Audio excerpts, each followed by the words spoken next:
Hey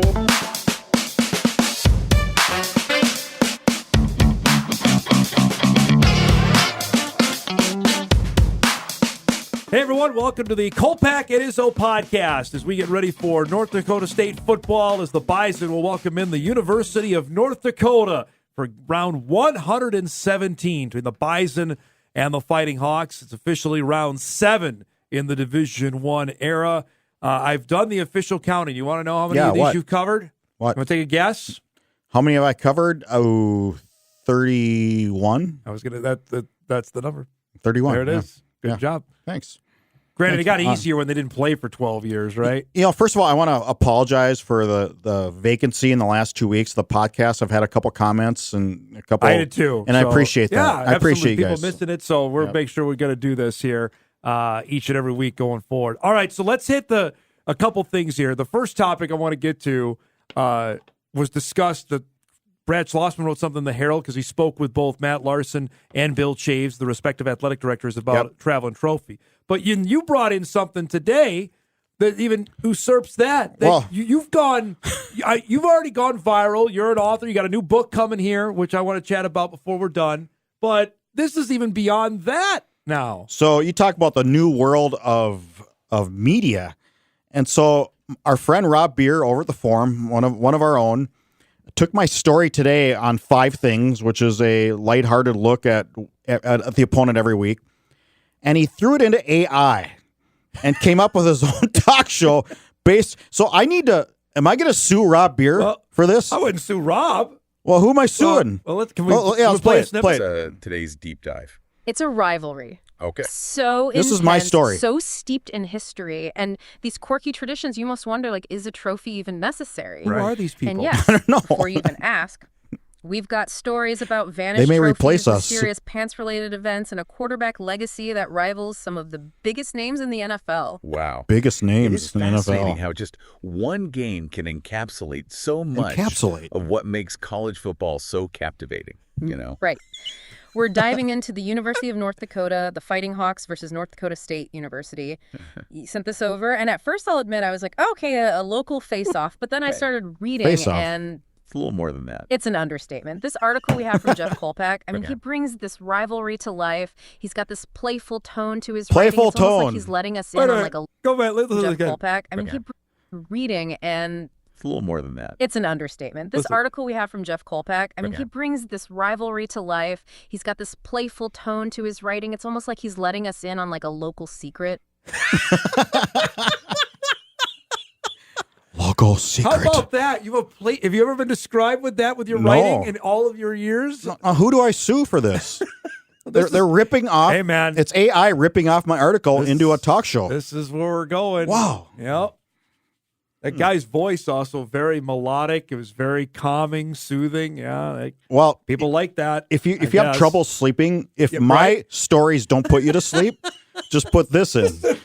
That a playful tone with one. Well, Jeff. I would describe you as more playful tone than accurate. I. The tone is more off the rails, but that's a fantastic. So you've gone. Now you're into the world of AI. Yeah, I guess. You've gone viral. Now you've gone AI on we don't need you anymore. Yeah, right?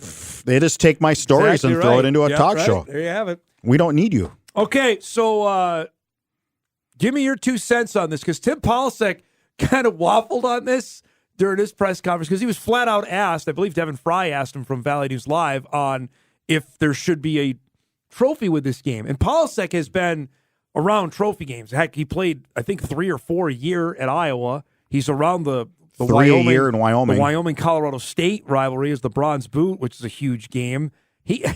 I don't know. But then he did say there should be something attached to this. Well, yeah, and in my story today, I've taken suggestions, and I've yet to get a suggestion. I don't know what you do, because with South Dakota State, the Dakota marker makes sense. Yep. Because those were actual markers that separated the North Dakota and South Dakota border every 70 miles or so. And so that makes sense, and that's a cool trophy. But I don't know what you do, because you and I have the nickel now, and we took it. I think the ship has sailed, honestly. I do. I think they had it. I don't think you can force it. No, and that's what it would feel like to me. There's certainly, it seems like the UND side certainly wants it. I think there's less than reluctant. I mean, do you get a new nickel, a Buffalo on one side and a Hawk on the other? No, I don't think you do that. I don't think you. That's forcing it. That's forcing it, and that's copying, and it's not right. You need if you're going to do it, have something organic. I just think the ship has sailed on it, Jeff. It does not. Is there something with the Red River you can do? You could still have a rivalry without a trophy. I mean, that's right. They could still have those without playing for an actual piece of hardware, in my opinion. That's how I feel of that. I mean, but the trophy doesn't make the rivalry done. No, but it wasn't a rivalry until last year, until UND won. It was completely one-sided on this in the Division I era until North Dakota won the football game and the way they won it last year. Because prior to that, we've done this, the games, for the most part, outside of that 21 game, which was down to the wire, have been decidedly one-sided on the way of the Bison on that. So that's when Quincy Patterson can throw it in the ocean. It's how I stand right now. It doesn't mean forever I'm going to be that way. I just think they had their opportunity, Jeff. They didn't play for 12 years, and then now I feel like we're forcing it. Does the State University of New York at Oswego play for anything in hockey? Is there a rivalry? We do have a rivalry. Who? Plattsburgh State. The mighty Plattsburgh State. The Cardinals. The Cardinals are a rival.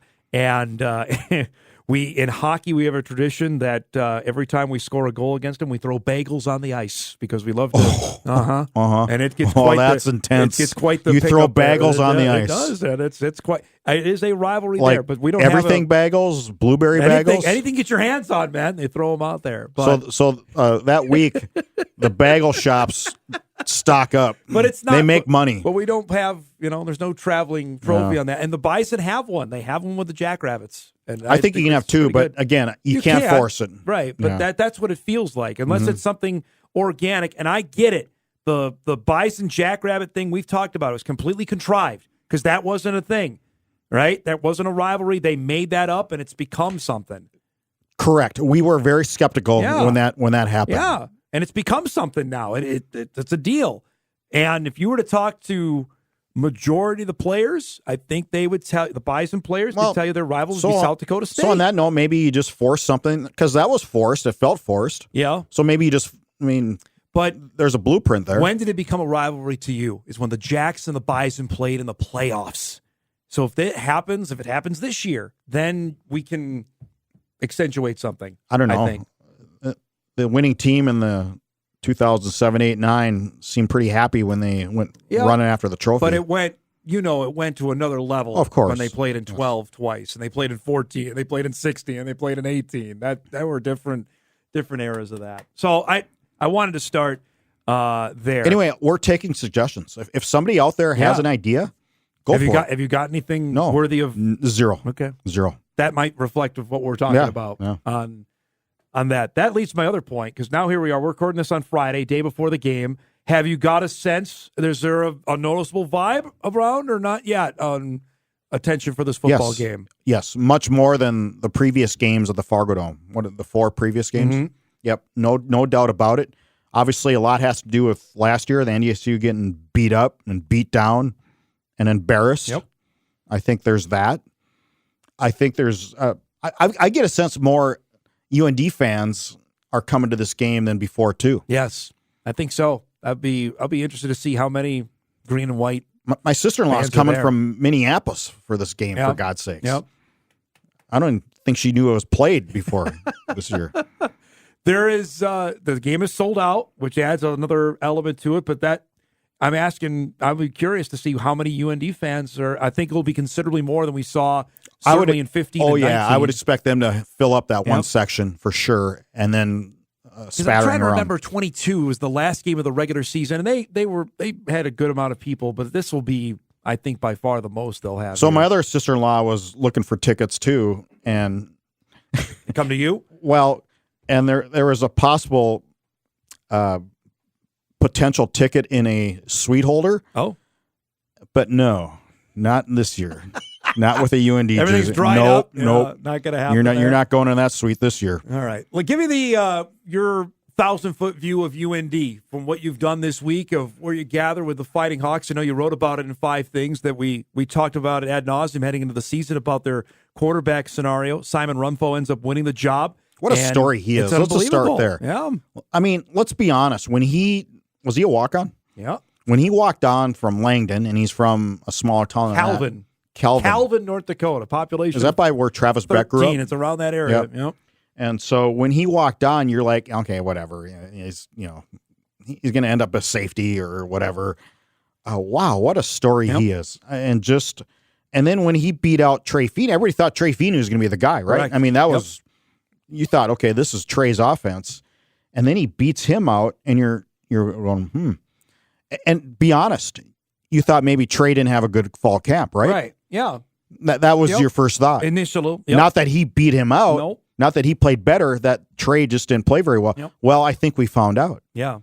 And I watched Simon in high school. In high school, it's Class A football. I didn't. I watched him quarterback at Langdon area Edmore Munich. They won 3 consecutive state championships. They had a 30-some-odd game win streak. He was a winner. You've heard that said over and over again this week by the Bison coaches. He's a winner. He is. He has been underestimated, and he's found ways to win. And he found a way to win this job, and he has turned the ball over, but he's made some big plays, both with his arms and his legs this year. When we did our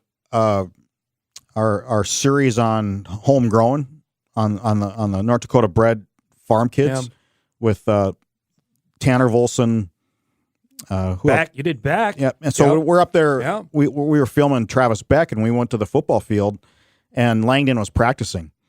And I'm sure Simon Rumpho was there. Think about that. Yeah. As we were filming Travis at his old high school stomping grounds. So Calvin to Callio is 23 minutes away. Okay. I'm not a great Calvin to Callio mind. I had to look that up. I didn't know that off the top of my head. So Rumpho is 15th in the country in yards per completion, 14 yards per completion. Yeah. The one possible hitch right now in his passing is what, 53%. Yep.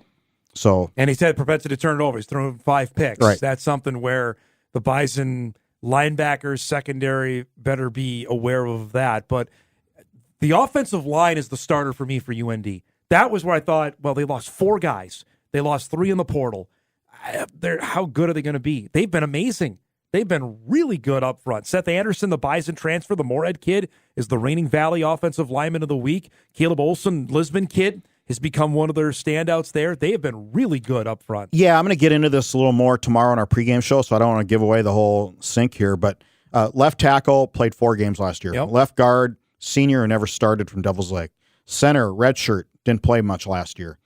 The other center played 6 games in JUCO. Yep. Caleb's been from Lisbon. Yep. Been a real pleasant surprise. And you have Seth, who is the one guy that really came in with. He was the one guy who had heralded experience. That was it. He was the one starter that was back on the UND offensive line. They have totally overachieved in my mind. And their whole season, Jeff, flipped in the second half of the game against Montana. It's 24-7. They're getting blown out at home, and this could get ugly. And they somehow rallied to score 20 points and totally, in my mind, changed the trajectory of their season after they won that game. Yeah. And we saw that halftime score, and you thought, okay. They're going to get run out of the Alaris, which never happens. And it didn't. They somehow found a way to win. Now, they have beaten 3 teams over the last 3 weeks, all at home, Idaho State, San Diego, and Murray, that nothing you're going to write home about. And here's the thing. The San Diego and the Murray games, early on, those have been track meets. Those offenses have got up and down the field on UND. That's concerning, if you're a Fighting Hawk fan, knowing what the Bison offense has brought to the table. Well, I think we need to get to the point of this is coaching. Yes, absolutely. Bubba's done an amazing job. Yep. And Isaac Frichte, new offensive coordinator, great job. When you're down that big at half, that's coaching. Yep. You rally the troops somehow. Yep. And when you lose as many players as they did, and you thought, okay, the whole O-line is going to be like some JV offensive line. No. It's coaching. And special teams in that as well, Jeff, because we saw it last year firsthand how much they changed the game. The UND specialists, they've done it again. And they're disciplined. They're 15th in the country in penalties. Yep. Least penalties allowed. Something the Bison have been victimized. Right. They've had and that can make a difference. No doubt in a game like this. Polisek said on Tuesday, thinks this could be a Fargodome game. That's why I'm intrigued about how many UND fans are there if the Bison crowd can make an impact on Simon Rumpho in this game. He did something that Matt Entz never did. Yeah. Incite the crowd. Yeah, he did. When you get up there, when they're on the offense, everybody clap. because their signal is the clap. Yep. Who does that remind you of? Craig I Bull. was going to say the old ball coach. The old yep. ball coach did that quite a few times, if I remember right. Get to the dome because you'll like what you see. Right, then he, with his foul to the grin. That, to me, is a huge part of this game. I look at the Bison offense, though, is clicking at a rate where UND's defense is going to have to make a play or two in this game, I think, if they want to win. Because the way Cam Miller is playing right now, Jeff, is out of this world. He's been amazing through the first 5 games. 78%. Yeah. Completion percentage. Allegedly, that's pretty good. That's just outrageous where he's at. 9 touchdowns, no picks. We're on 11 games in a row without an interception. He needs his jersey hung up at Chubb's Pub. Well, he's got to. Let's see how the season let's plays keep playing out. that AI. Let's keep playing. Let's see how the season goes on that. But he's been amazing. And I'll also throw in the Bison offensive line, which we had questions about du jour from spring ball on. Haven't said a word about them. They've been really good, in my estimation, up front. The Bison O-line's been really good. You'd start with Gray Zabel, who I did. We should do a podcast on my Gray Zabel story on AI generated. You could throw it in Just throw it in there. Tell Beer to throw it in there. He'll do it. So I could sue him on that one, too. You start with him. He's a pro prospect. What an outstanding young man. He's not young anymore. What an outstanding man. He's farming part-time. He's renting out land. I talked to a couple of his professors this week. And they said, you know what? And here's, I think, the coolest thing about that is, you take his size, you'd never know he's a football player. Yeah. He doesn't come in and, hey, did you see the game last week? That's not his MO. Nope. That's not his deal on that. I'll ask you this, because we'll talk about it a little bit on Bison Game Day on Saturday. Is the Bison defense back? Question mark. No. I'll see. Okay. Let's see. One game, again, we talked about it this week on your show. One game does not make a trend. No. Now, it's a good sign, but it doesn't make a trend. The change of moving Sam Young where they did. They moved Young to the strong safety spot. Darius Givens got his first start at the free safety spot. Jalen Crumby is back as well. That combo seemed like it was effective last week against Illinois State. And, God bless Luke Wirtz. Sorry about his back. I don't think he's going to play this week. Probably not. But, we've, for years, and I was going to bring this up, so thank you for reminding me, sort of, that we for years have said, how come they don't rotate the linebackers? Well, you know what? I don't think you should now that we've seen it at middle linebacker. I don't think rotating middle linebackers is the best way to go. Stick with a guy. Well, and Tim Paul. By the way, you got Kubitz. Kubitz hasn't talked. I know. Done an interview. You talked to Kubitz this week, which was great. I read first that. time. Right. And he was the guy. He was the guy at middle linebacker last week. And from what I've been told by the coaches, that was his best game as a Bison, what they thought of what Kubitz did last Saturday. And what Tim Paulsek said, and when I asked him at the press conference, he said, well, maybe it's like an offensive lineman, the more reps you see, the more pictures, the more you get involved and understand how the game is flowing a little more. And I think maybe that makes sense. I thought he thought, from what I was heard from Grant Olson, they thought the linebackers as a whole, Enoch had maybe his best game as a Bison. He was flying out there. Simamana, the last 2 games, has been like a rocket. He has good out feet. There. Yeah. I mean, his speed is, I thought, underrated. And by the way, Nick not doing interviews, and I didn't ask him, but I don't think he has an issue with us. I just think he's kind of a shy guy. Doesn't like to do it. Yeah, just doesn't want to do it. I'm glad that he did it. And he was really good. Yeah, he was great. And so he was in talking about just coming back and Grant Olson and bringing up Nick DeLuca and Jabril Cox. Real sense of history of this program. Yeah. And so I want to. Plus, he has incredible hair. He does have great flow.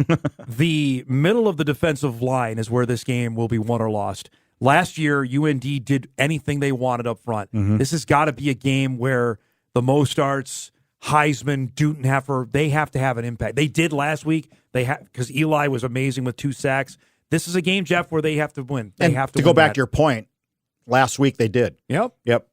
Now they still haven't got a running back for lost yardage in 2-3 games. Yeah, no TFL on that. Just sending one back. They had some sacks last week. Correct. Yep. But they still haven't stuffed a running back for a 2-yard loss. This run game is impressive. Isaiah Smith He's good. Legit. Yep. Ziebarth is really good. Seidel is a good player. You can't underestimate him. These 3 can run the rock, and we know what Bubba's thinking. This could be a game like that USD game last year at the Dome where there were 5 possessions in the first half, and we're at halftime already. What's the best way to take a home crowd out of the equation? NDSU, like I wrote last week, did a clinic on it at Illinois State. Illinois, it was rocking. Illinois State, it was a jam stadium. It's homecoming. They were ready to go.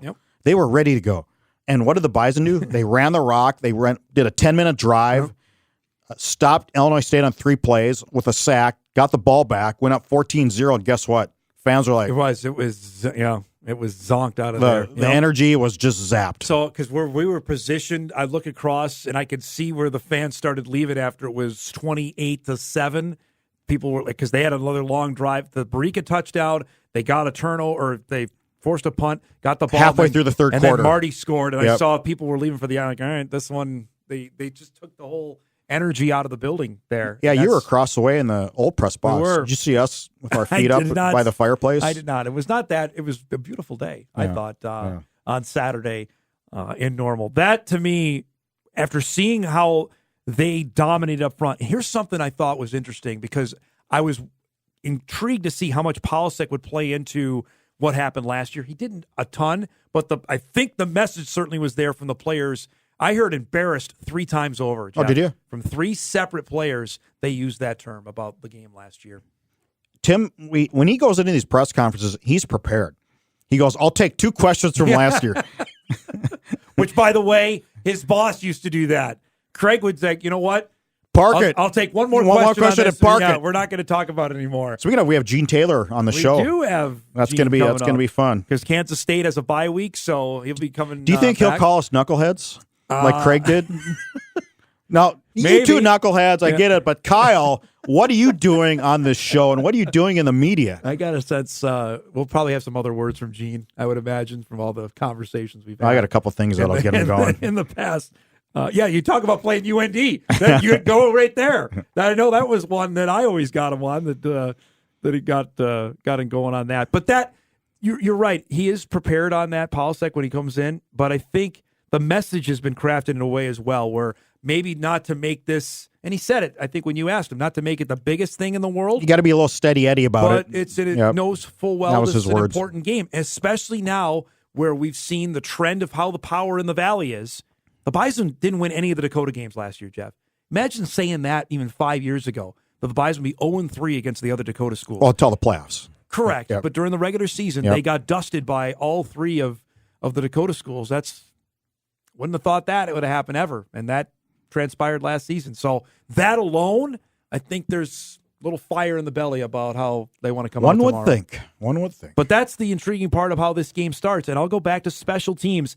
Because how the opening kickoff, Skokna took that. It was 2 yards deep in the end zone. Ozick isn't allowing that to happen. Ozik's kicking it into the freaking first row. My guy Tony Ambrose is going to catch it in the first row of the stands because that's how bad Eli's kicking it right now. How far he's kicking it right now. NDSU has the most touchbacks in FCS. Yeah, I mean, it's with 31. And last week with the wind, he was still doing it.